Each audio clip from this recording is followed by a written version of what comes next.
There we go. A little bit late, but better late than never. Which means we have to go to our friend in the back, the Blicky with the Stiffy, the one and only Danny Segura. Danny, how are you? I'm good. You? What did you think about Jermaine? I like the interview. Pretty interesting. I love how she's very. Would you be that? There's no way I'd be that positive after that kind of situation. Yeah, probably not. But I love her message. I love how honest she is about everything. Even when you asked her the tough questions, she embraced it. She's not hiding from anything. She's not hiding from anyone. And then that's all you can ask for, right? And we are not going to hide from the phone calls, are we? We are not. All right. You have told me we've got some good ones today. We do. All right. Well, without further ado, let's just get it going. All right, let's get it started. First one about, I guess, the controversial stoppage of Goddard this weekend. So let's talk about that. You mean which one? Eddie Alvarez, Dustin Poirier.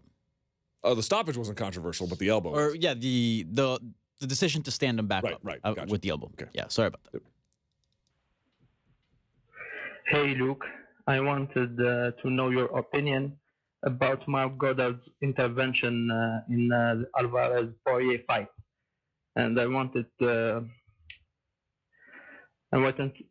know: do you think it was the right call to make in that situation? Thanks. By the way, rest in peace, Sean Price. Very good. Touch you back when you're hit with the hard hawk. P. My knuckles drag when the god walks. All right. Neither here nor there. Let me just say this, Danny. Did you mind the stand-up? I didn't. Okay, tell me why you didn't. Tell me why you didn't. I thought it was the right call. I mean, I knew that the 12-6, right? It was illegal. Period. I mean, now, let me play devil's advocate. The fact that it hit on the shoulder didn't hurt him. The fact that Dustin even said, "I'm fine," that doesn't matter. Illegal's illegal. Right. Right. I mean, let's say you knee somebody in the head, right? A downed opponent, and it wasn't a hard knee. The person clearly looks there. That doesn't change the fact that it's illegal. Right. So I do agree with the stand-up, because at the end of the day, you're doing an illegal technique, right? So there has to be some price for it. And, that was the position. So he didn't take any points. It was just positional. I thought what Herb said was really important. Herb has noted, there can be a foul, but I have discretion inside of that foul to make either A call, B call, C call, or D call. And so you can object to the rule being illegal, but as you noted, it is. So then the question is, are you upset at Goddard? Not you, I'm using the proverbial you. Are you upset as a fan out there or as an observer for the call that he made in terms of the discretion? And I got to be honest with you, I'm really not. I'm just not. We have this attitude inside MMA, Danny. I see it all the time, where people will say, but the call affected the fight. So what? Yeah. Calls affect sports constantly. Was a safety running over, hitting the guy, a defenseless receiver or whatever?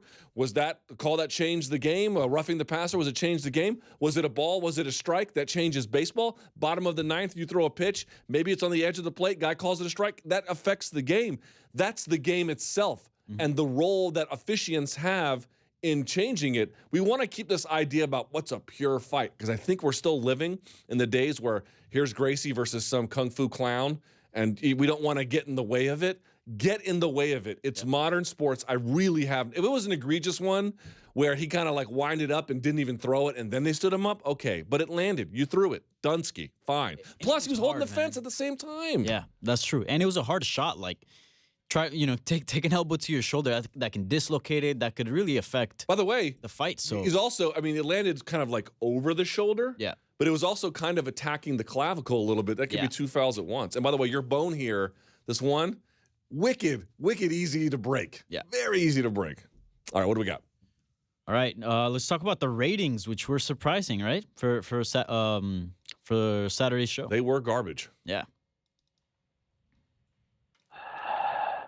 Hey, Luke, a little bit of mouth this is reading. Kyle from Houston, Texas, and I was wondering, given the low ratings of the Fox 30 this weekend, what you expect the buy rate for the upcoming UFC pay-per-view this weekend. Thanks, and long live Yellow Mustard. So two things. What did you think of the ratings? Okay. And what do you think of this weekend's ratings or potential ratings? Yeah, so I'll go with the second one. I don't think we clear 200. I think it's sub 200, to be perfectly honest with you. Could be wrong about that, but I don't think so. But you don't think their promo on the Fox broadcast did it? No, I don't. Number one. Number two, what do I make of the ratings? I guess on some, I'm of two minds, Danny. I don't know about you. On the one hand, I'm not surprised because you look at that and you say, well, there's no star on that card. What could it possibly do? On the other hand, you say to yourself, wow, record low? That's the record low overnight. Now, we'll see what ultimately the final numbers come out to be, and I think it'll probably be a little bit higher than the baseline, but or the bottom number anyway. But at the same time, did we not discuss this on the MMA Beat last week?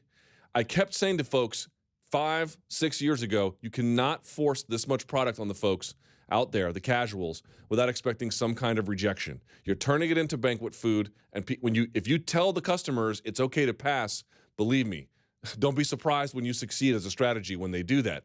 The bill is due. And now the bill is being paid, and as you can see, it is quite painful. Honestly, MMA can't get behind streaming services fast enough. That is the only thing that's going to protect it. And the reason why is because when you're behind a paywall, as long as you're part of a larger portfolio that gets people to fork over money for subscription fees, you're fine. The individual ratings inside don't necessarily matter all that much. I mean, they do matter, but it's not super consequential. But I don't know that, and I'll be dead serious about this, I don't know that MMA could survive if it was forced to live on TV going forward. Yeah, my thing was like, I'm with you 100% regarding the oversaturation, but also it's like, I don't know how you say it in English, but in Spanish it would be el pastorcito mentiroso, like the lying shepherd, you know, like the kid story. As you well know, for folks who may not know this, Dan, let me back up a step. Yeah, go for it. Colombia has a gazillion phrases, do they not? A billion, yeah. So I've learned 500 million of them, but every time I talk to you, I learn another one, so I've actually not heard that one. So it's like the story where the boy cries wolf, right? Oh, yeah. Mm-hmm. What's every single promotion? Oh, this fight card's the best. You got to tune in. You got to tune in. You got to tune in. And let's be honest, how many fight cards have we seen? And they're quite shitty. A lot.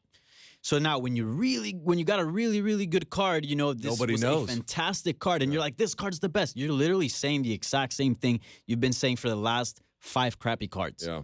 So how are you going to tune in? You know, people might not know who Jeremy Stevens is. People might not know all that much about Eddie Alvarez and Dustin Poirier. So, you know, it is hard to promote a fight when you're saying every single card is the best, tune in, and they're not. And then when you really got a really good card, what's the difference? You're not making any difference. You get what I'm saying? Yeah, and also I think folks have made a good point. It's like, where's Dana in all of this? You only see Dana on Get Up on ESPN, which is their morning show, when Connor's chucking shit at buses. But, like, I'm not saying he should have promoted the Hamburg card. In fact, I'm glad no one did.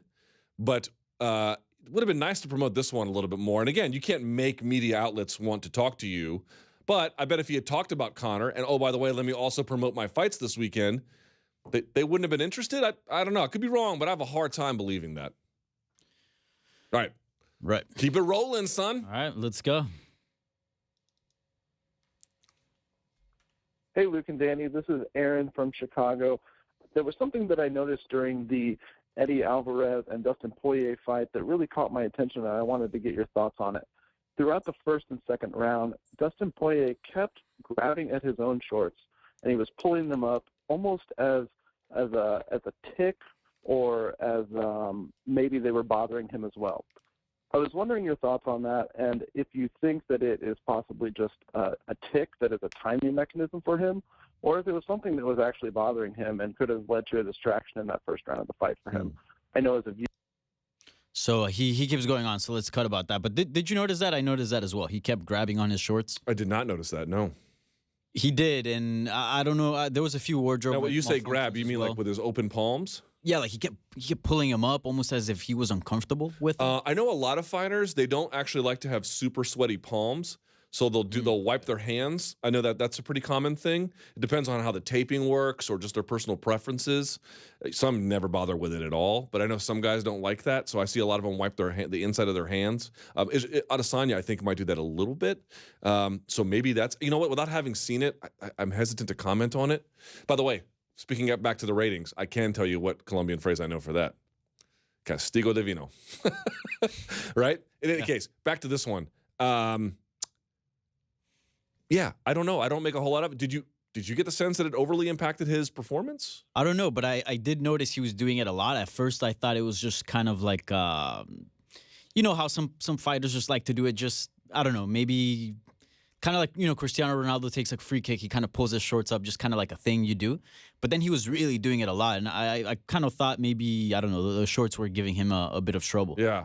You know what? I don't know. It's I tried to get him on the show today. He just declined only because he's spending time with his family. I'm actually going to speak to him tomorrow, but I'll ask him about it. But I wonder if it was just the sweat thing, or maybe his shorts were slipping, or Yeah. You know what? I didn't notice it, but maybe I'll look into it. How about that? Cool. Sounds good. Now, the next caller is a very seductive caller. Uh-oh.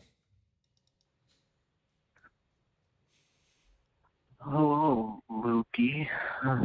This is Sexy Steve from Michigan. And I was wondering if you and Danny could answer a question for me. Could he ask slower? I guess not. Oh my God! Get it over with. Impressive win of Dustin the Diamond Poirier, knocking out Eddie Alvarez in the second round in a win streak and people he has defeated. Should he fight Tony Ferguson since Tony Ferguson got injured, and he should fight Dustin? And those. All right, I'm gonna cut it right there because then My after God. that it gets a By the little way, weird. I could be wrong. You never know with someone's voice. I get the sense that Steve's actually not that sexy. Yeah, I think if I heard that in a dark alley I'd run, or anywhere in the It's like sexy for what? 4chan? Maybe for 4chan. I don't know. Twitch? Yeah. But not in real life. Anyway, but it's a decent question. Yeah. About who should fight It's next. one that came up a lot after the fight. Yeah, but the right? thing is, it's like title shot. I mean, I think we all kind of know what's going to happen. It's going to be Conor Habib, whether it should be. We can all have this debate about what it should or shouldn't be. It is going to be that. But okay, then you got to think after that, if Conor wins, is he going to want to rematch Poirier, or is he going to want to fight Diaz? I don't know. Or is he going to want to fight Ferguson? I don't know. I mean, that's really, really hard. But let's say Habib wins. Then what do you do? I got to be honest. I don't know how you can go wrong with virtually any permutation. Do you want to have him fight Kevin Lee? Fuck it, I'm down. Tony Ferguson? Who could possibly be against this? Or just straight up give him the title shot. Do you, or maybe you actually do have a preference. I'll be honest. People always do this thing. Like, as a media guy, you can make a choice about, like, do I want to be a guy who breaks a bunch of news and stuff, and, like, you share news about fights, people go crazy. It's hard to explain. It's not that I don't get up for fights. Of course, I mean, Jesus Christ, I make my living doing this. I'm not bagging on that. It's a fantastic thing to be in media. It's just not for me, because I don't necessarily feel like I don't get crazy about the announcements themselves. So, like, as long as he wasn't taking a step back, Dustin, I'm fine. I don't know how I feel. A lot of people were asking, like, oh, get Habib Conor and right in that card to make, Tony Ferguson versus Dustin Poirier. And Sure. I'm completely against it. Okay, I mean, why? Dustin Poirier, what he's done is worthy, at least, to have in his career be called a title challenger. At least have that in his record, that he fought for a title. Fighting Tony Ferguson, that man's a beast. I mean, he broke his leg not so long ago, and now he's doing flips and breakdancing. I mean, that guy's a monster. But let me ask you, what's the difference between ultimately? Go for it. I was like, what's the difference? It's a fair point. It's a fair point. And I didn't mean to cut you off. I apologize. But the point is this: let's say he fights Tony Ferguson. Let's say he beats him. Yeah. So now he'll have beaten champion Eddie Alvarez, champion in a different organization, Justin Gaethje, champion Anthony Pettis, and then previous interim champion Tony Ferguson. At that point, does it make a difference that he wasn't in a title fight? He'll have such a collection of scalps. Oh, it 100% does, because Make you're the still case. not a title challenger. And Yeah, look, but functionally, Dustin what does Poirier- that mean? I mean, fighting for a title, just having. Look, if you're gonna go your entire career, right, and you never fought for a title, but yet you've done everything. You've stepped up for the promotion a million times. You've beaten super tough competition, and you never even got that chance. That to me is a robbery. I think Dustin Poirier. I mean, he said it himself. He's like, "Yo, my next fight's for the title." It doesn't matter if he's not the next guy, but his next fight must be for a title. And I 100% agree with that. I think he should take the time off. He's coming off super tough fights with Justin Gaethje and Eddie Alvarez. Dude, take a year off, even if it takes that long. recover. We've seen some people take some time off and look great. Dude, he's taking a lot of punishment. Just take a year off or whatever time is needed to get your next shot. If Conor McGregor's the next guy, all right, wait for your next shot. Right.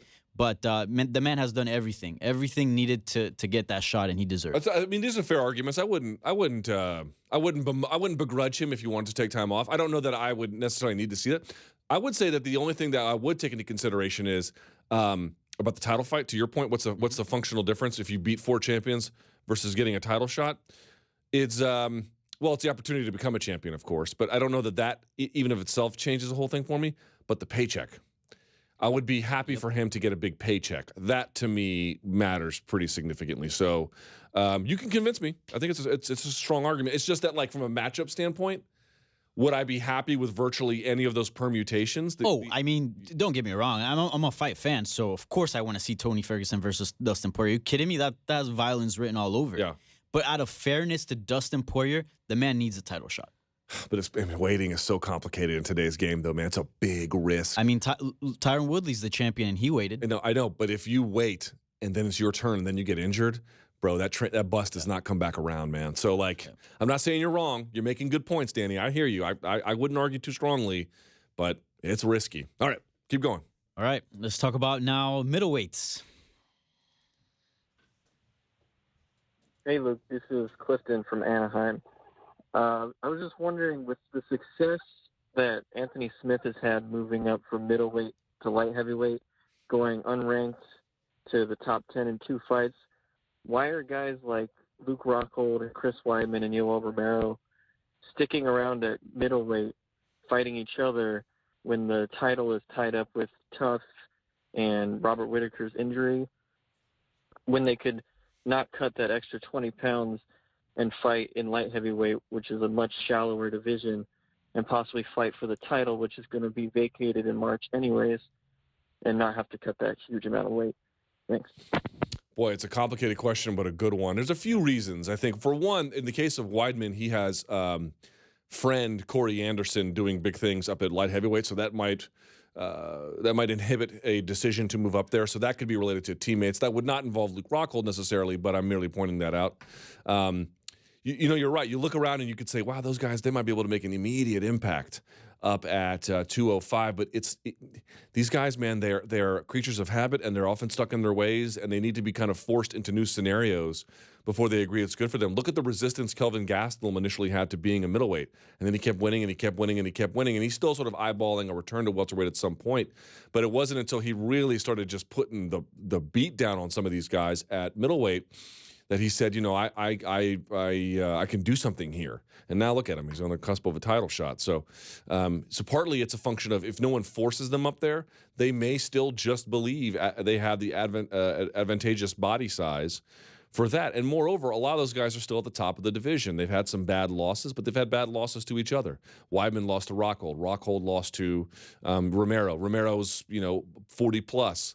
I think they feel like if they move, they risk leaving a good position. It's not that they're wrong, Danny. It's not that the questioner is wrong in saying they could have even more success at light heavyweight.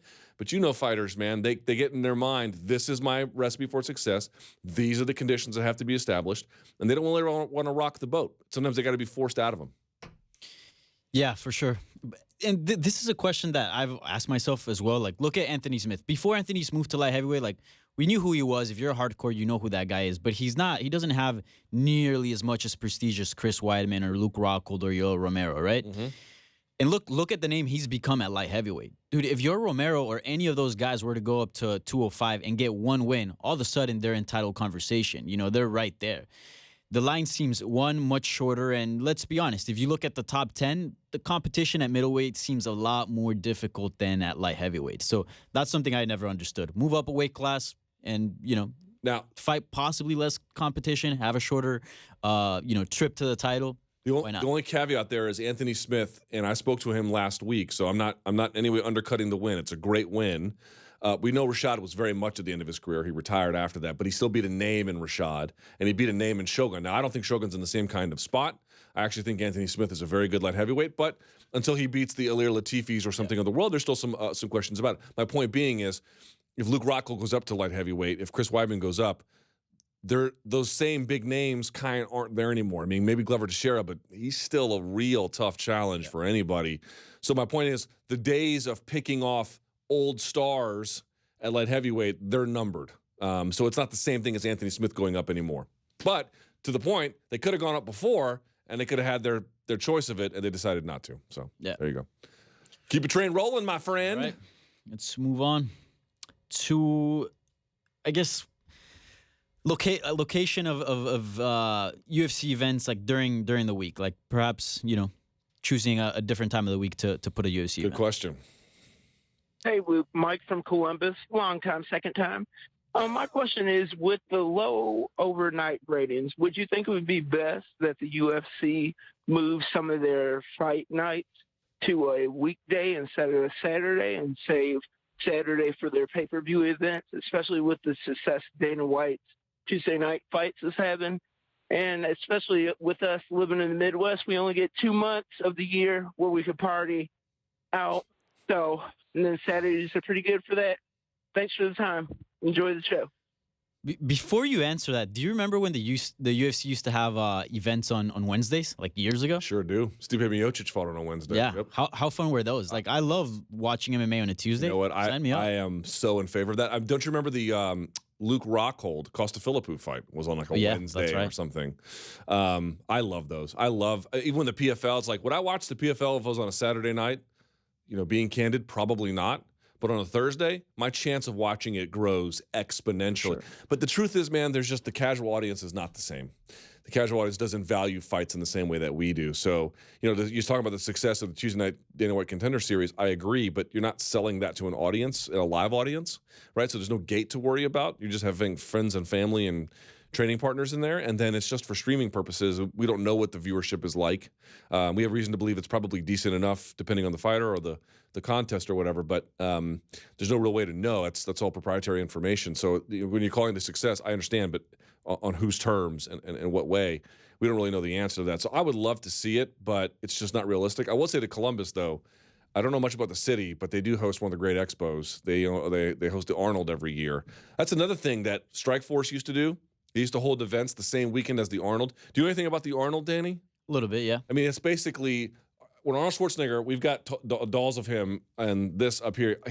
I've never seen one man has not defined what it means for masculinity in my life more than Arnold Schwarzenegger, and you can call that sad. I don't give a fuck, because he is beyond that. He is the king of fitness. So everyone in the fitness world, from like bikini fitness models to power lifters to strongmen to Olympic weightlifting to bodybuilding, everybody shows up to the Arnold and they sell their gear and their tank tops and they compete. It's like the goddamn mecca. Strikeforce used to have a show in conjunction with that because MMA is also actually still a pretty big part of the Arnold. And everyone has stopped doing that.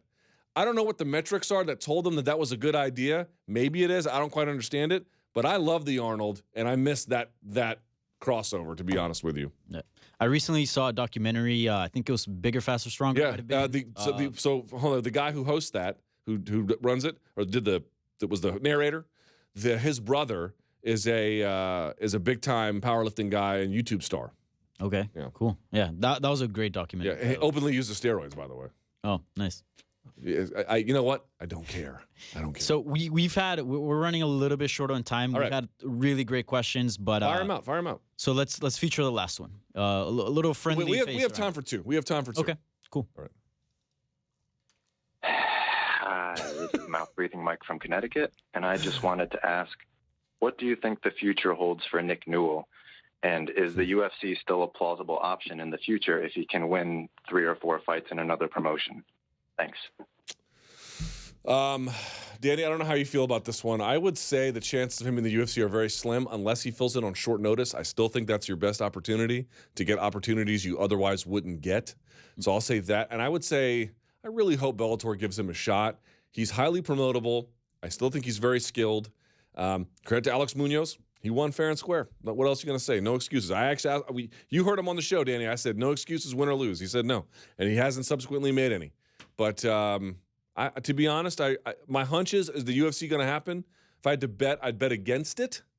But I wouldn't bet a lot. I still think it's possible. I just really hope Bellator thinks twice. Yeah, it sort of felt when he lost like it was it. Like that was his chance to make it into the UFC. Mm-hmm. I may be completely wrong about this. We've seen Dana White change his mind on a bunch of different occasions. Sure. And as you said, he can always fill in for short notice.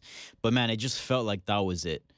And, Nick Newell's still a fantastic fighter. He still has a great story. I think as long as he wants to fight, he should fight in a major promotion, say whether it's Bellator or PFL, whatever it is. But I'd love to see him in Bellator. Hey, look, go to Ryzen, go to One.